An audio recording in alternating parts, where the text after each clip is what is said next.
bizə o günü qismət edəsin inşallah.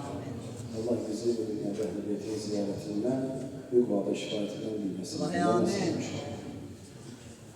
Əzizlərimiz, vaxtdır, zamandır, məqamdır, fürsətdən istifadə edir. Bizim əziz ustadlar, şeyhlərimiz budur, Allah salamat edəsin.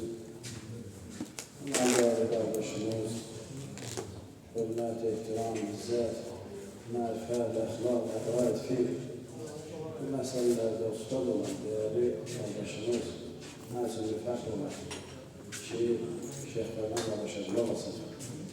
Onun evlindən yararlanan Allah şeyhə o qədər bərəkət versin ki, zamanı imamın özü çağırsın yanına ki, şeyh gəlsən də bizdənsən inşallah. Biz də şeyhin arkasında davam edək, hər şeyh cəzə versin. Allah şeyhin qardaşa, şeyh Əsədullaha, şeyh Mərxəzəyə və seyyidimiz, sanımız, ziyarımız Rahman Allah ellərdə bərəkət versin. Maşallah Azərbaycanın fəxri, iftixarlı ki, özür tələbələr var. Və bu cür əziz, xiridarlar, dinləyənlər var. Allah bizim qəlbimizdə İmam Hüseyin Əleyhisselamın məhəbbəti məski eləməsin. Hücumumuzda, ruhumuzda, danışığımızda, oxuşumuzda, duruşumuzda, nəfəsimizdə, salam verməyimizdə, Allah'a emanet ol deməyimizdə, yalnız ya Hüseyin, ya Ali'nin qəlbimizdə zikri Allah nəsib edəsin inşallah. Və hamımızdan xahiş elədi ki, istər dünya, istər dini söhbətləri saxlayaq, elə ruhən də olsa şeyh bizi hara lazımda olaraq qalsın inşallah. Şeyhin özünün salamatçılığı, ailəsinin salamatçılığı, ömrünün daha da görüşündən bərəkətli olması, zamanı imanın əsgərlərindən olmalı və bizləri də daim ziyad eləməyə, bizləri də daim elmdən bəhrələndirməyə və Allah bu cür şeyhlərdən qardaşı, Şeyh Mürtəza, Şeyh Əsədullah, Şeyh Əlməz, Şeyh İbrahim kimi dəyərli tələbələri bizim başımızın üstündən əski eləməsin.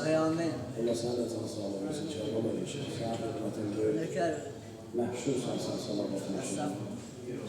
Şeyhin salamatçılığına salamat işləyək. Allahümme salli ala Muhammed ve ali Muhammed. اللهم صل على محمد وعلى محمد. أعوذ بالله من الشيطان الرجيم. بسم الله الرحمن الرحيم. الحمد لله رب العالمين. الصلاة والسلام على سيدنا ونبينا أشرف الأنبياء والمرسلين أبي القاسم محمد. اللهم صل على محمد وعلى آله الطيبين الطاهرين لا سيما بقية الله في الأراضين.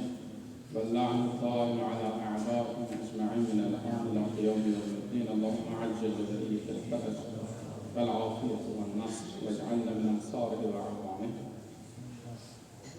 Allah Teala Kur'an-ı Kerim'de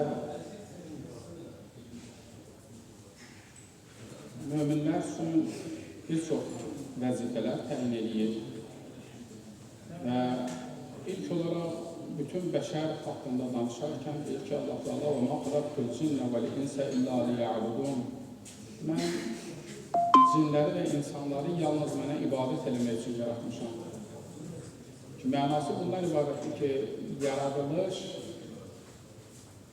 bir qayəsi var, bir məqsədi var. Həmin o məqsəd və qayiyə getməyin yeganə yolu ilahi təkliflərdədir. Allahın bizlər üçün təyin elədiyi həmin o ilahi vəzifələr ki var, həmin o ilahi vəzifələrdədir. Çünki Allah Teala bizi yaradandır və bizi yarattığı üçün bizim boynumuzda bir haqqı var, malikimizdir, sahibimizdir, hər neyimiz varsa Allah'tandır və ona görə də Allahın bizim boynumuzda bir itaət haqqı var, buna haqqı ta'a deyirlər. Ağıl dərk edir ki, əgər Allah səni yaradıbsa, hər bir şeyi Allah sənə əta edibsə, həmin o Allah səndən nəyi istəsə, gərək onu o cürünə yerinə yetirəsən. Çünki Allah Teala səni yaradanda, sənə hər hansısa bir şeyi əta edəndə ki, Allah Teala sənə bədənini də Allah sənə əta edib, ruhunu da sənə Allah əta edib, həmin bu əta elədikləri hamısı Allahın mülküdür. Əgər Allahın mülküdürsə, bir şəxsin mülkündə onun icazəsi olmadan təsərrüf eləmək, onun icazəsi olmadan istifadə eləmək icazəli deyil. Məsələn, mən kiminsə evinə daxil olub, onun icazəsi olmadan o evdə istədiyim kimi davrana bilmərəm. Yalnız o sahibinin mənə istədiyi davranmaq, onun istədiyi çünki onun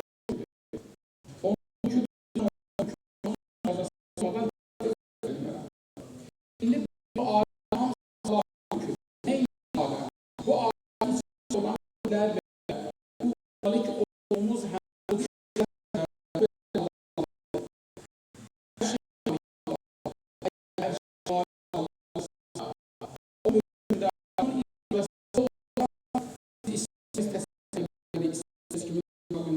ya onun gösterdiği şekilde ne yiyir bilmediğim yemeyeceğim. Niye? Çünkü o mülküde sevmezsen sana diyor ki falan yeme.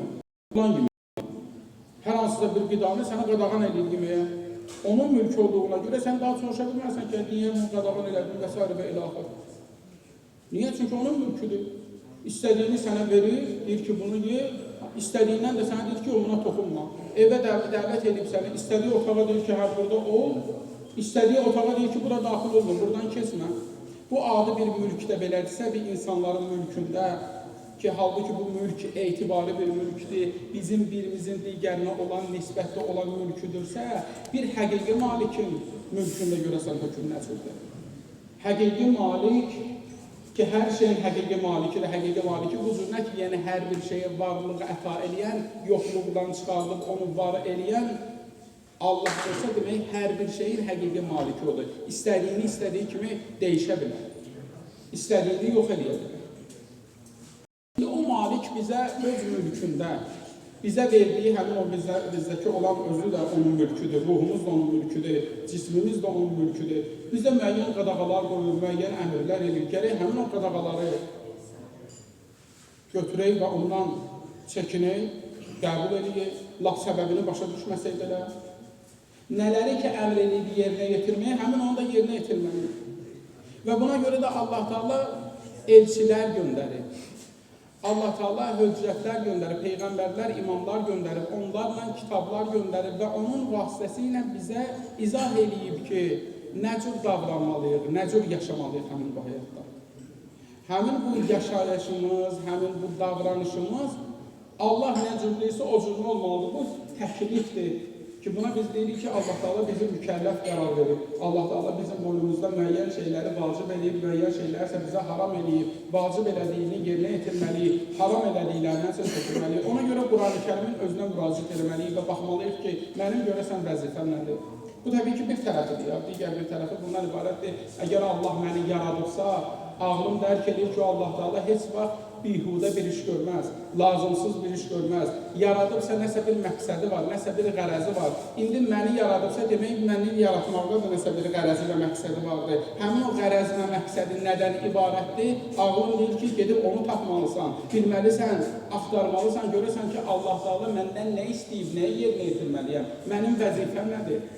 Bu ikinci bir tərəfidir ki, bu da bizə vacib edir ki, biz Allahın bizi üçün təyin elədiyi həmin o vəzifələr ki var, o vəzifələri axtaraq və o vəzifələri yerinə yetirək.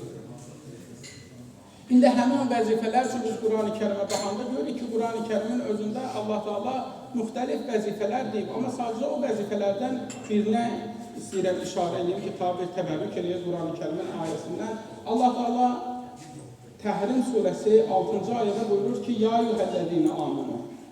Bu ənfusakum və əhlikum narən və quduhən nasu vəl hicarə. Ey iman gətirənlər!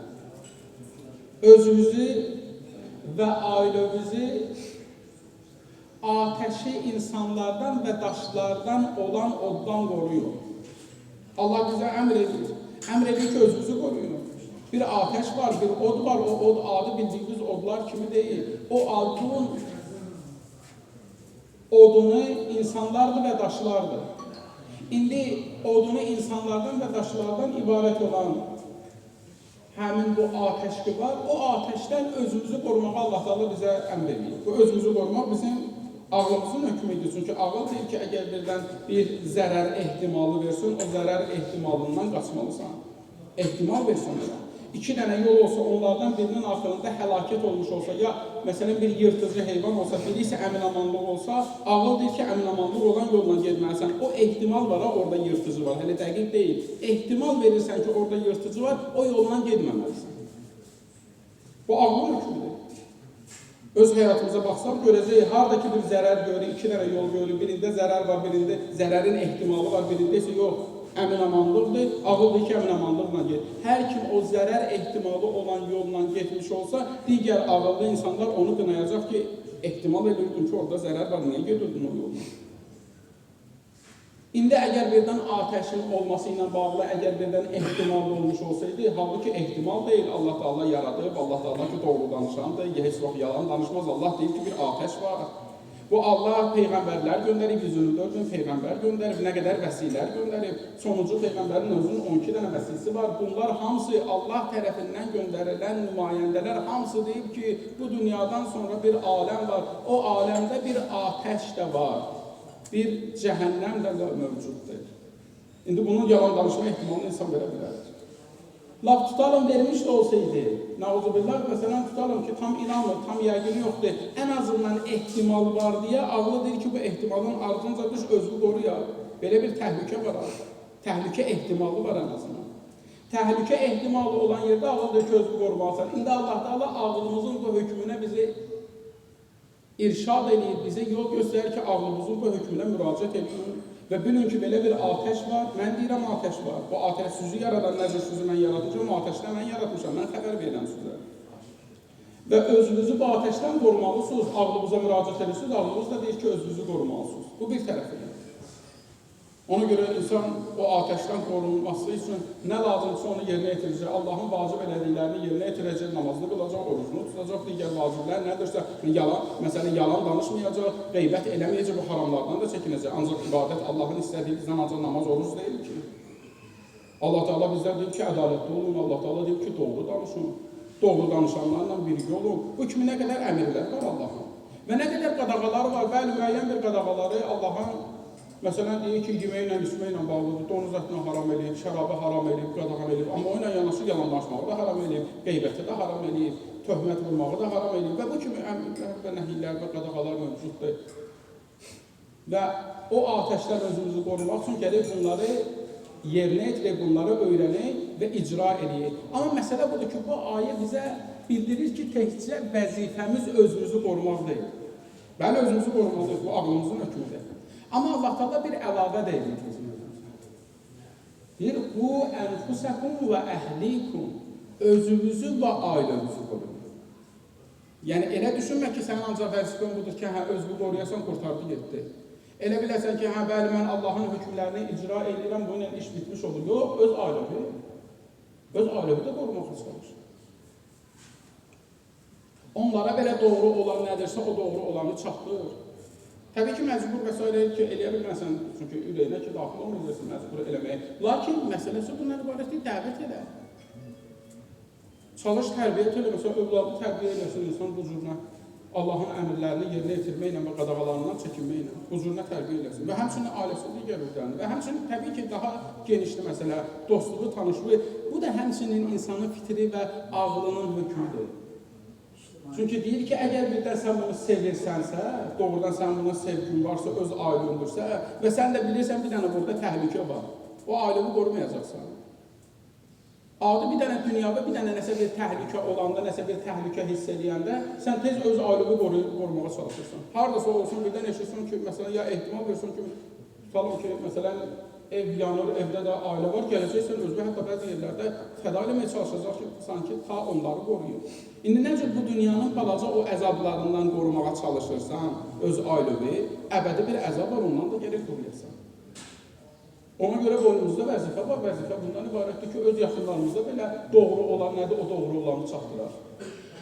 Həmçinin, məsələn, yeni bir nəslə, övladlara, bunlara doğru olan nədirsə, o doğru olanın özü çatdırmalıyıq. Məsələn, həmin bu ayənin təfsirində səhih sənədlə Şeyx Quleyni rəhmətullahi aleyh kafidə nəql edir. Süleyman ibn Xalid deyir ki, mən İmam Sadiq əleyhissalama dedim ki, İnnəli əhlə beytin və hum yesma'unə minni əfəədruhum ilə hadəl əmr fəqalə nə'am. Deyir ki, dedim ki, mənim ailəm var və onlar mənim sözümə qulaq asır. Yəni, mən nə desəm, o sözümə qulaq asacaqlar.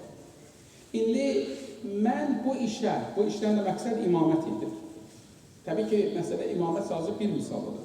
Çünki dinin ən əsas hükümlərindən biri Allahın höccətlərini qəbul eləməkdir. Peyğəmbərin əhl-i beytinə məhəbbət bəsləmək bu dinin zəruri hükümlərindəndir. Onların vilayətini qəbul eləmək həqiqi dinin zəruriyatıdır və ayrılmaz bir parçasıdır. Deyir, indi mənim ailəm, mən bilirəm ki, mənim sözümü eşidirlər, mənə qulaq asırlar.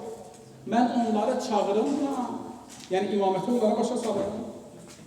Təbii ki, imamət bir misaldır. Birinci Allahdırsa, Allahı bilmirsə, Allahı gərək izah eləyəsə, Allahı gərək ona öyrədilmiş olasa, Peyğəmbər haqqında məlumat verəsən, imamlar haqqında məlumat verəsən və bundan sonra da təbii ki, digər vacib və haramlar haqqında məlumat verəsən. İmam dedi ki, bəli, vacibdir sənə və arxasınca həmin bu ayını oxudu. Dedi, çünki Allah Teala buyurur ki, özünüzü və ailənizi oddan qoruyun. Özünü və ailəvi oddan qorunmasansa, sənin demək vəzifən bundan ibarətdir ki, öz ailəvi də əgər birdən sözünə qulaq asırlarsa, eşidirlərsə təbii ki. Nəzir ki, məsələn, digər bir hədisdə Nəzr ibn Suveyd Zura'dan nəql elə, o da Əbu Bəsirdən. Bəsir deyir ki, mən İmam Sadiq əleyhissalamdan həmin bu ayə haqqında soruşdum və ona dedim ki, fəqultu hadihi nəfsi, dedim, bu mənim canımdır, özümü başa düşdüm. Əqeyhə, mən özümü qoruyacağım, vacibləri yerinə yetirəcəm, haramlardan çəkinəcəm, özümü qorudum ondan. Yaxşı, fəkeyfə əqi əhli, öz ailəmi nə cür qoruyun? İmam dedi ki, ailəvi qorumağın yolu bundan ibarətdir ki, Allah nəyi əmr eləyibsə, o əmr elədiyini onlara çatdıracaqsan, nədən çəkindiribsə, nəyi qadağan eləyibsə, qadağanı elədiklərindən də onları çəkindirəcəksən. فَإِنْ أَطَاعُوكُمْ تَقَدْ وَقَيْتَهُمْ Əgər birdən sənə qulaq assalar, itaət eləsələr, bəli, sən onları qorumuş olacaqsan. Yox, əgər birdən sənə bu qulağı asmasalar, قَدْ قَضَيْتَ مَا كَانَ عَلَيْهِ Sən öz vəzifəni icra eləmiş olacaqsan. Və öz vəzifəni icra eləmişsən, qurtarar. Yəni, deməksə, vəzifən var. Vəzifən bundan ibarətdir ki, gərək Allahın əmrlərini çatdırasan, Allahın qadağalarını çatdırasan. Dedim ki, xüsusən yeni nəslə, xüsusən uşaqlara, ki, insan necə ki, onların gələcəyini fikirləşir. Məsələn, fikirləşir ki, əgər birdən ona təhsil verilməsə, bu uşaq oxumasa, gələcəkdə bir zərər uğraya bilər, əziyyət çəkəcək. Ona görə nə edirik? Hamımız çalışırıq, hələ bu uşağın üzərində, uşaqlardan dayanırıq, hər dəfə maraqlanırıq, dərsi oxumuzdan, oxumamızdan, bunun üçün pul xərcləyirik və s. və ilaxır. Niyə? Çünki bu dünya ki, özü müvəqqətidir, bir neçə ildən ibarətdir. Hər nə qədər olursa olsun, ən yuxarısı, məsələn, 90 gün olsun, ondan da yuxarı yaşlayan çox nadir ondan. O da ki, bir az müddət. Bu qısa bir müddət ki var, əbədi həyatın müqabilində qısa müddətdir. Bu müddətdə onu qorumaqdan ötürü, ona xeyir verməkdən ötürü hər nə qədər əziyyət varsa, əziyyətə dözürsən. Gecə-gündüz gəlsən, işləyirsən, pul qazanırsan, onu oxudasan, ona təhsil verəsən. Hələ məlum da deyil ki, o təhsillə bu gecə axırda bir yana çatacaq ya çatmayacaq. Amma ən azından ehtimal verirsən ki, bu təhsil ona bu həyatda nəsə yol göstərə bilər deyə bu qədər əziyyət çəkirsən. Yaxşı bir əbədi həyat necədir? Əbədi həyat üçün niyə, bunun əbədi həyatını niyə düşünmürsən, niyə ona doğru nəsə hərəkət eləmirsən, onun üçün nəsə əziyyət çəkmirsən? Necə bu dünyavi işlərdə onun üzərində o qədər dayanırsan ki, pis yola düşməsin, yaxşı insanlarla bərabər olsun və s. və ilaxır, bu dünyanın özü üçün əziyyətini çəkirsən, gərək axirəti üçün olsun, nə əziyyət çəkirsən? Ona görə Əhl-i Beyt əleyhissalamın hədislərinə biz baxanda görürük ki, bu barədə xüsusi bir təşviqi var. Məsələn, Şeyx Quleyni rəhmətullahi aleyh Kafi əsərində nəql eləyir 6-cı cilddə. Deyir ki, İmam Sadiq əleyhissalam buyurur ki, "Badiru awladakum bil hadith qabla an yasbiqakum ilayhimul murci'a." Övladlarınıza ilk növbədə hədisi süz öyrədin. Tez başlayın süz öyrətməyə, ta murciə gəlib onlara çatana qədər. Nə qədər bu, o dövr üçün olan bir sözdür, sadəcə ümumi bir qaydadır. Murciə müxaliflərdən ibarət olan bir azğın bir firqə idi. İmam deyir ki, burada onsuz da iki yol var. Ya həmin o azğın firqə gələcək, əvvəl-axırda sənin övladını səhv yola doğru aparacaq, səhv yola doğru çəkəcək. Ya da sən ondan qabaq düşməlisən də o övladına bir məlumat verməlisən. Çünki o bursa gəlib artıq bunu zəhərləyəndən sonra bəzən sənin elə ona nəsə tərbiyə verməyin, nəsə nəsihət verməyin fayda vermir. Çünki bəzən o ki, zərərli bir fikir zehnə düşdü, bəzən onu çıxartmaq olmur oradan. Bəli, bəzən çıxartmaq olmur, bəzən çıxartmaq olmur. Ona görə ən yaxşı metod bundan ibarətdir ki, ilk olaraq doğru məlumatları sən övlada öyrədəsən. Nə qədər ki, bu uşaqdır, sən buna doğru yol nədən ibarətdir, həmin o doğru yolu öyrədməlisən. Niyə? Ta ki, qıraqdan, təbii ki, murciə bir misaldır verirlər, hər dövrdə nə qədər, indiki dövrü bir baxın, görün bir dənə firqə deyil ki, nə qədər hər gün bir dənə məzhəb çıxır, hər gün bir dənə fikir çıxır, hər gün bir nəfər çıxır, özündən istədiyi cürə bir yol göstərir. O gəlib övlada çatmamışdan öncə, sənin vəzifən bundan ibarətdir ki, gərək həmin o övlada doğru məlumatları öyrətmiş olasan. Və buna görə Əhl-i Beyt əleyhissalamdan gələn hədislərdən biri budur ki, övladımıza neçə şeyi tərbiyyət ediyor, neçə şeyi öyrədin övladlarımıza. Həmin öyrətdiyimiz şeylərdən də bir Əhl-i Beytin məhəbbətidir. İnsan çalışmalı da Əhl-i Beytin məhəbbətini həm öz ailəsinə, həm övladına öyrətsin. Və xüsusən həmin bu günləri, Mühərrəm ayının günlərini, əza məclislərini, övladına əza saxlamağı öyrət. Əza məclislərini apar. Fikir vermə ki, kim nə deyir, nə desin. Əgər sabahları kimsə gəlib sənə desə ki, heyv sabahdan qanun çıxartmışıq ki, kimsə şərab içməlidir, övladına şərab içdirməlidir, övladına şərab içdirəcəksən. Ya narkotik verilməlidir övlada, ona eləyəcək eləməyəcəksən. Deyəcəksən, övladını sən nəsə özündən bir dənə nəsə çıxartmışsan deyə ona görə övladını təhlükəyə ata bilmərəm ki. İlk olaraq görəcəyin iş nədən ibarət olacaq? İlk olaraq görəcəyin iş bundan ibarət edilsə, o fikri atacaqsa qırağa, Quran nə deyir? Sənin çünki həyatın Qurandır. Quran səni göstərib ki, neynəməlisən? Quranın göstərdiyi bundan ibarətdir ki, sən həmin o övladığı İmam Hüseyin məhəbbəti ilə böyütməlisən, o əzadarlıq məclislərinin özündə böyütməlisən. Ta görsün, ta bilsin, uşaqlıqdan o qanına hopsun. Hər kim ki, bunun qabağını almaq istəyir, bunu istəmir, istəyir ki, sonraki nəsillər başqa bir fikirdə olsun. İstəyir ki, sənin övladın sabahları onun fikirləşdiyi kimi olsun. Nəinki sənin fikirləşdiyin kimi. Halbuki, hətta yəni Quran-ı Kərim əsasən, ağla əsasən, hətta qanuna əsasən də götürsən, övladın tərbiyəsi valideyndən asılıdır. Açın bir qanunu oxuyun, görəcəksiniz. Ki, övlad tərbiyəsi ilk növbədə hamı tərəfindən, bütün dünya tərəfindən qəbul olmalıdır ki, ilk olaraq valideynin boynuna düşür ki, övladını düzgün tərbiyə edesin. İndi sən də bilirsən, bu yol düzdür. Sən də bilirsən ki, Hüseyin, Ərşdə yazılıb Peyğəmbərin hədisinə əsasən ki, Misbahül Huda və Səfinətün Nəcat. Hidayət çırağıdır və nicat gəmisidir. Əgər birdən bunu bilirsən, buna inanırsansa, indi bu övladına hansını tərbiyə edəcəksən? Hansı yolu öyrədəcəksən bu övladına? Hansını öyrətməlisən? Hansı bir fikirdə olmalıdır övlad? Ona görə bilməliyik ki, bizim vəzifəmiz var, bir özümüzlə bağlı vəzifəmiz var, həmin və əzadarlıq məclisləri də təbii ki, onun bir qismidir, dinin ümumən bütün hökmlərini icra eləmək, bütün bunların hamısına əməl eləmək. Bu bizim bir növ deyir ki, dini vəzifəmizdir. Özümüz bunu yerinə yetirməliyik. Və həmçinin bizim, yəni, bu məmləkətin əvvəldən olan milli bir dəyərləridir, bu İmam Hüseyin əleyhissalamdır. Baxın, ən böyüklərimiz daim elə şeiriyyatda bir cürə, digər yerlərdə bir başqa cürə, harada bacarılır, İmam Hüseyin əleyhissalamdan nəsə bir söz deyirlər. Bu bizim dəyərimiz olur. Və həmçinin bu Quranın ayəsidir. Və bu həmçinin ağlının da dərk elədiyi bir həqiqətdir. Ona görə həmin bu yoldan yapışmalıyıq, bu yolu boş buraxmamalıyıq. Biz birinci öz vəzifəmizdir. Və bundan əlavə hər kim ki bizim ətrafımızdadır, ailəmizdir, yaxınımızdır, dostumuzdur, biz özümüz bu nuru görürüksə, bu həqiqəti görürüksə, gərək həmin o əzizlərimizi də, istədiyimiz şəxsləri də həmin bu doğru yola doğru çəkək. Bu həqiqətlə, bu nurla onları da tanış edilir. Bütün istədiklərimiz və xüsusən sadəcə övlad ona görədir ki, bəzən dediyim kimi o böyüklər və s. müəyyən bir həqiqətə işləyir, amma bu övladın hələ həyatı qabaqdadır və övlad müqabilində də valideynin özünün xüsusi bir vəzifəsi mövcuddur. Vacibdir ona.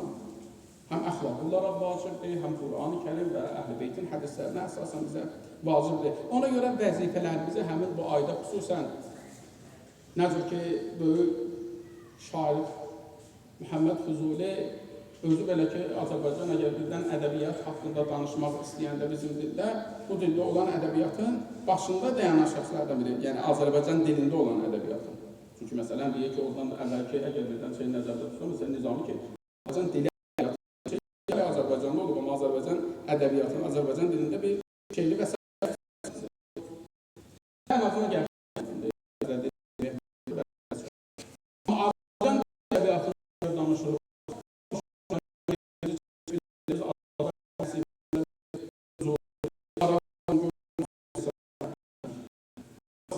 Hərəm ayında Hüseyn Salamın var, məktəbinin hadisi bəhət edən Hüseyn Salamın o şübhəsinin tarixi.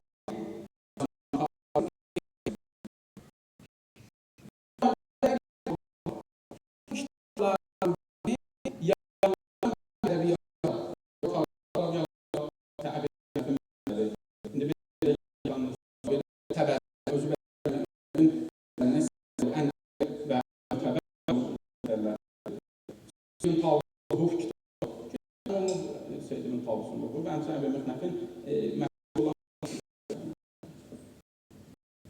məktəbi yazılı müxtəlif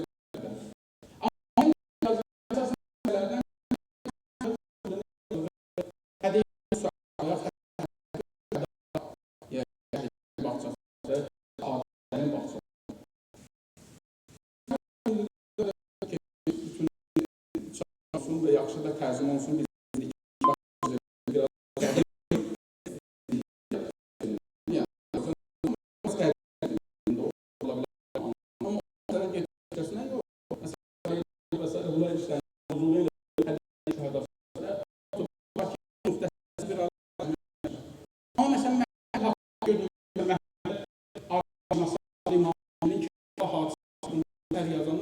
Yazanların içində Türk dilində ən əsas başda gələn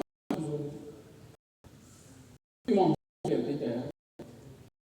Çünkü o gelen şeyler Muharrem haram idi. Ki elə ki Muharrem oldu, sərrət o sizli olmaq haramdır.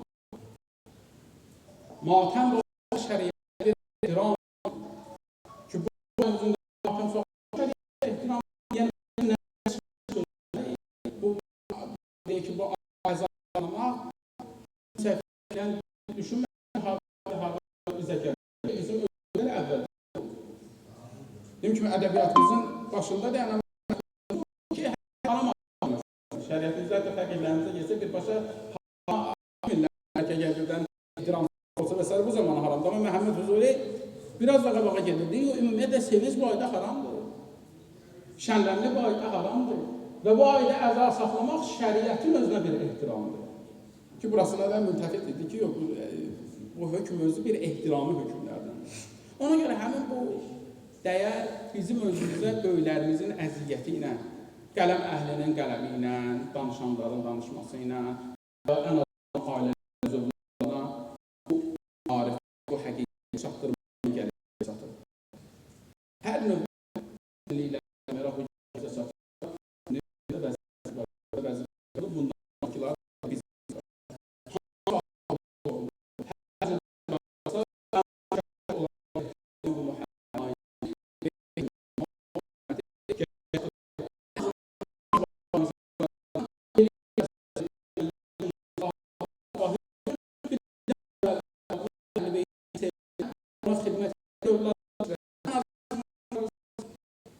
Tabii bir Allah bir şəriyyətə bir xidmət edən bir övlad. En azından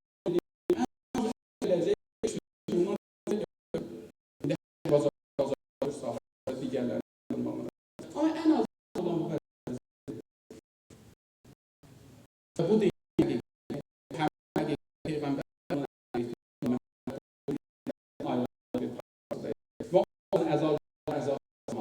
Ve sevincli günlerde bilmek.